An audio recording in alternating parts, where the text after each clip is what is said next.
University భూమిని మేము ఎందుకు పుంజుకుంటాం? ఇప్పుడే శ్రీధర్ బాబు గారు చెప్పారు, ఈ యూనివర్సిటీకి సంబంధించి ఇంచి భూమిని కూడా మేము ముట్టుకోము.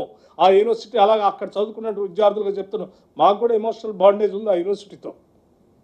ఈ యూనివర్సిటీ ఎదగాలని, పెరగాలని, అక్కడ విద్యార్థులు బాగా చదువుకోవాలని, అక్కడ చదువుకున్న విద్యార్థులందరికీ బయటకు వస్తే ఉద్యోగ అవకాశాలు దొరకాలని మేము బలంగా కోరుకుంటున్నాం. చదువుకొని ఉద్యోగాలు లేకుండా బాధపడకూడదని కదా ఆలోచన వచ్చేసి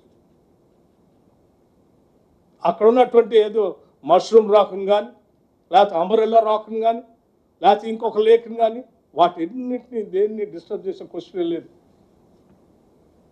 we believe strongly ecological imbalance ఏం జరగనేయం.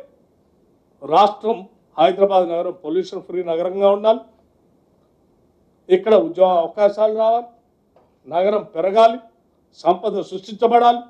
అలా సంపద సృష్టించబడితేనే రేపొద్దున ఈ రాష్ట్రంలో ఉన్నటువంటి నిరుపేద ప్రజలందరికీ కూడా సంక్షేమ కార్యక్రమాలకు కూడా మేము నిధులు వెచ్చించగలగాలి.